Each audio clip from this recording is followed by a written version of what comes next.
Avant de plonger dans cette histoire incroyable, pensez à vous abonner à la chaîne et à activer la cloche. Ici, chaque récit a quelque chose à dire, et vous ne voudrez pas en manquer un seul. Clara, à peine âgée de 28 ans, venait de conclure l'un des plus gros contrats de sa carrière, un accord de 900 millions de dollars avec le conglomérat des Delacroix, l'une des familles les plus influentes et redoutées de la finance mondiale. Sa présentation avait été parfaite, chaque détail méticuleusement préparé. Mais alors qu'elle s'attendait à une poignée de main et à un sourire, tout bascula. Lors de la réunion finale dans la somptueuse salle de conférence des Delacroix, elle fut confrontée à un spectacle qu'elle n'aurait jamais imaginé. Les rires étouffés, les murmures moqueurs et les regards condescendants fusaient de tous côtés. L'un des héritiers, un jeune homme arrogant au sourire cruel, se leva et la ridiculisa publiquement devant les investisseurs et les membres du conseil. Chaque mot résonnait comme un coup de marteau sur sa confiance. Mais Clara, loin de se laisser écraser, sentit une flamme s'allumer en elle. Au lieu de plier, elle prit une décision audacieuse. Dans un silence qui paralysa la salle entière, elle déclara que l'accord était annulé. Les 900 millions de dollars disparaissaient d'un simple geste de volonté. Les visages des Delacroix se figèrent, entre choc et incrédulité. Cette humiliation publique avait réveillé en Clara une force que personne n'avait encore vue, et elle venait de changer le cours de sa vie et de sa carrière à jamais. Le lendemain de la réunion, Clara ne dormait pas. Les rires et les moqueries des Delacroix résonnaient encore dans sa tête. Chaque détail de l'humiliation semblait se répéter en boucle, le sourire sarcastique de l'héritier, les regards de pitié de certains investisseurs, et surtout ce moment où elle avait senti toute sa crédibilité vaciller. Pourtant, sous cette colère et cette honte apparente, une stratégie se formait. Clara n'était pas du genre à se laisser écraser. Elle commença à analyser l'accord annulé dans ses moindres détails, identifiant chaque faille et chaque opportunité. Si les Delacroix pensaient qu'ils l'avaient mise à genoux, ils se trompaient lourdement. Elle contacta discrètement ses contacts financiers, ses avocats et ses mentors, assemblant une équipe prête à riposter. Chaque mail envoyé, chaque appel passé, renforçait sa position. Clara n'allait pas seulement récupérer ce qui lui revenait, elle allait montrer à ces milliardaires arrogants qu'ils ne pouvaient pas humilier quelqu'un sans conséquence. Quelques jours plus tard, Clara fit une première apparition publique depuis l'incident. La presse spécialisée en finance s'empara immédiatement de l'affaire, la jeune PDG qui a annulé un deal de 900 millions de dollars avec les Delacroix.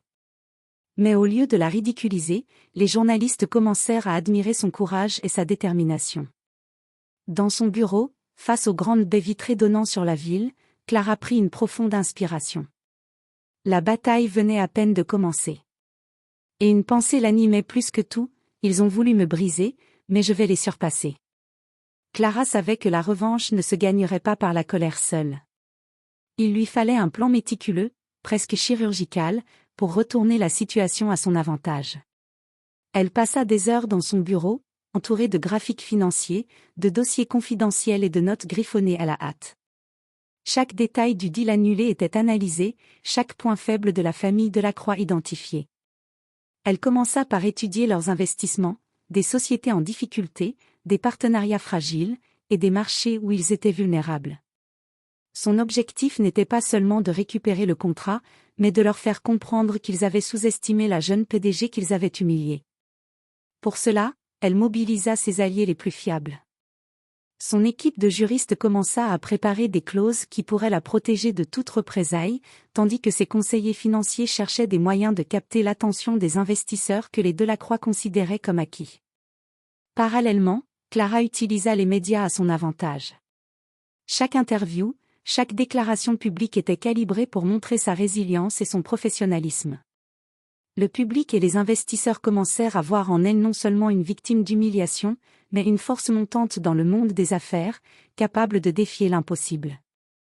Un soir, seule dans son bureau, elle esquissa enfin le cœur de sa stratégie, un coup audacieux qui viserait directement les Delacroix sur leur propre terrain. Une manœuvre qui pourrait transformer l'humiliation qu'elle avait subie en un triomphe retentissant. Elle sourit, consciente du risque mais sûre de sa détermination. Ils m'ont défié, maintenant, c'est moi qui contrôle le jeu, murmura-t-elle, tandis que les lumières de la ville scintillaient derrière elle. Clara savait que la moindre erreur pouvait lui coûter cher. Chaque mouvement devait être précis, chaque mot calculé. Elle commença par contacter discrètement certains partenaires des Delacroix, des investisseurs clés qu'il croyait acquis.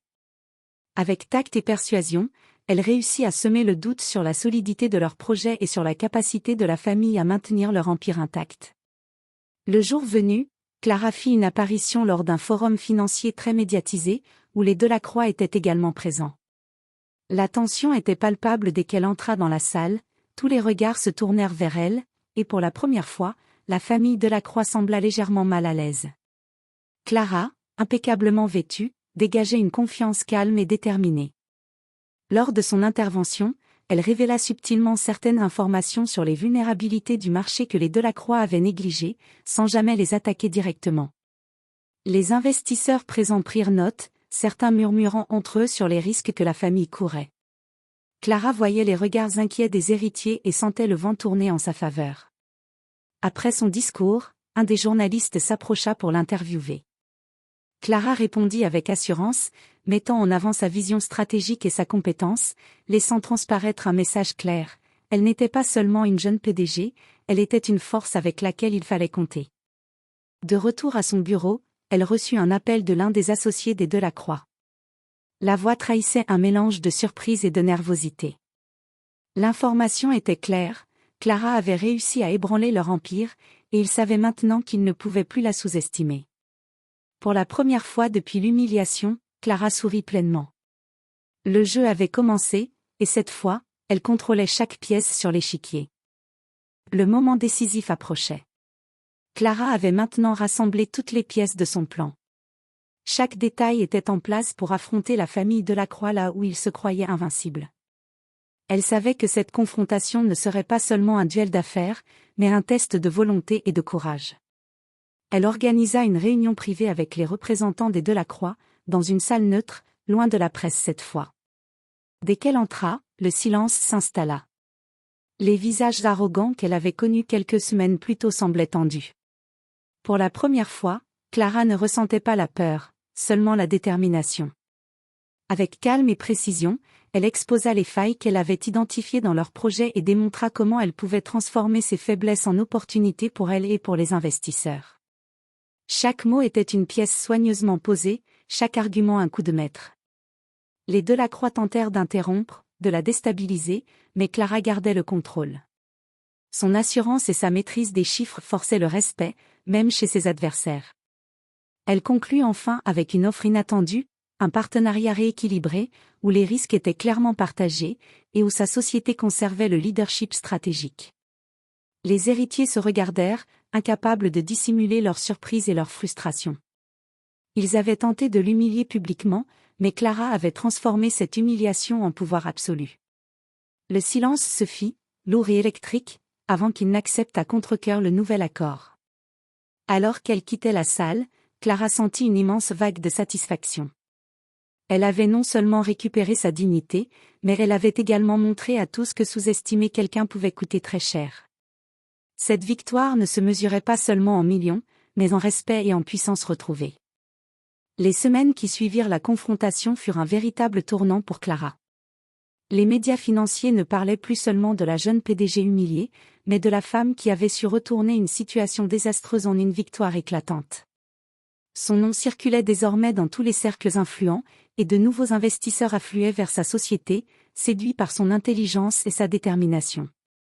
Au sein de sa propre équipe, l'atmosphère avait changé. Ceux qui l'avaient soutenu depuis le début se sentaient renforcés par ce succès, et Clara savait qu'il formait désormais une famille professionnelle solide et loyale. Elle-même avait changé, la peur et le doute avaient cédé la place à une confiance inébranlable, forgée dans l'adversité. Un soir, alors qu'elle contemplait la ville depuis le sommet de son bureau, Clara repensa à la réunion où tout avait commencé. Les rires moqueurs, les regards condescendants, l'humiliation publique, tout cela semblait maintenant loin, presque irréel. Elle savait qu'elle ne serait plus jamais la même personne, et surtout qu'elle ne laisserait plus jamais personne la sous-estimer. Quelques mois plus tard, l'accord rééquilibré avec les Delacroix s'était transformé en une relation respectueuse, presque professionnelle, où la confiance et la reconnaissance mutuelle s'étaient installées.